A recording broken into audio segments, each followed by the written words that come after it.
राधे राधे दोस्तों, आज की वीडियो में हम माघ मास महात्म्यम का 28वां और 29वां अध्याय सुनेंगे।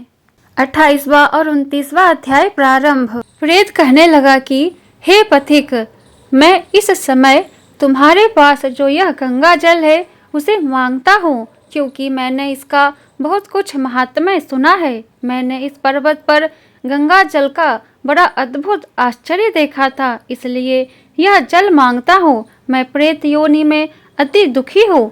एक ब्राह्मण अंधिकारी को यज्ञ कराकर ब्रह्म राक्षस हो गया। वह हमारे साथ 8 वर्ष तक रहा। उसके पुत्र ने उसकी अस्थियों को इकट्ठा करके गंगा में कनखल स्थान में गिरवा दिया। उसी समय वह राक्षसत्व त्याग कर सद्गति को प्राप्त हुआ। मैंने प्रत्यक्ष देखा है, इसलिए मैंने तुमसे प्रार्थना की कि मैंने पहले जन्म में तीर्थ स्थानों में बड़े बड़े दान लिए थे और उनका प्रायश्चित नहीं किया था। इसी से मैं हजारों वर्ष तक इस प्रेत योनि, जिसमें अन्न और जल मिलना अति दुर्लभ है, दुख पा रहा हूँ।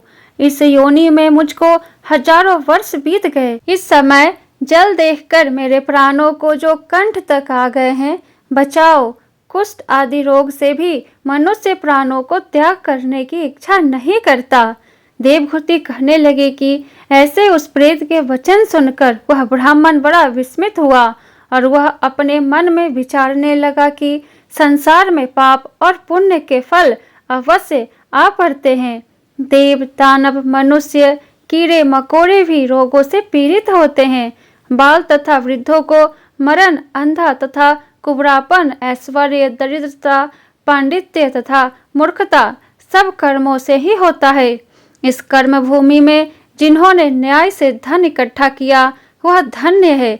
यह सुनकर प्रेत गदगद वाणी में बोला, हे पथिक, मैं जानता हूँ कि आप सर्वज्ञ हैं। आप मुझको जीवन का आधार जल इस प्रकार दो जैसे मेघ चातक को देता है। तब पथिक कहने लगा कि हे प्रेत, मेरे माता पिता भृगु क्षेत्र में बैठे हैं। मैं उन्हीं के लिए जल लाया हूँ। अब बीच में तुमने गंगा के संगम का जल मांग लिया। अब मैं इसी धर्म संदेह में पड़ गया कि क्या कांड वस्तु में यज्ञों को इतना नहीं मानता जितना प्राण रक्षा को मानता हूँ। इसलिए प्रेत को जल देकर तृप्त करके माता पिता के लिए फिर जल लाऊंगा। लोमस जी कहने लगे कि इस प्रकार उस पथिक ने गंगा यमुना के संगम का जल उस प्रेत को दे दिया। उस प्रेत ने प्रीति पूर्वक जल को पिया। उसी समय वह प्रेत शरीर को छोड़कर दिव्य देहधारी हो गया। केरल कहने लगा कि बिंदु मात्र गंगा जल से वह प्रेत मुक्त हो गया। हम समझते हैं कि ब्रह्मा जी भी इस जल के गुण का वर्णन नहीं कर सकते, नहीं तो महादेव जी इस जल को मस्तक पर क्यों धारण करते हैं। इस संसार में जो मनुष्य काया, वाचा और मनसा के पापों से रंग गए हैं, वह गंगा जल के बिना नहीं धुलते। गंगा जल के सेवन से मुक्ति सदा सन्मुख खड़ी रहती है। जिसके जल को स्पर्श करते ही प्रेत प्रेतत्व को छोड़कर मुक्ति को प्राप्त होते हैं। जो गंगा स्नान करता है वह वैष्णव पद को प्राप्त होता है। यदि संबंधी लोग गंगा जल से तर्पण करें तो नरक में रहने वाले पितर लोग स्वर्ग में चले जाते हैं और स्वर्ग में रहते हुए ब्रह्मत्व को प्राप्त होते हैं। गंगा जल के समान और कोई मुक्ति का साधन नहीं।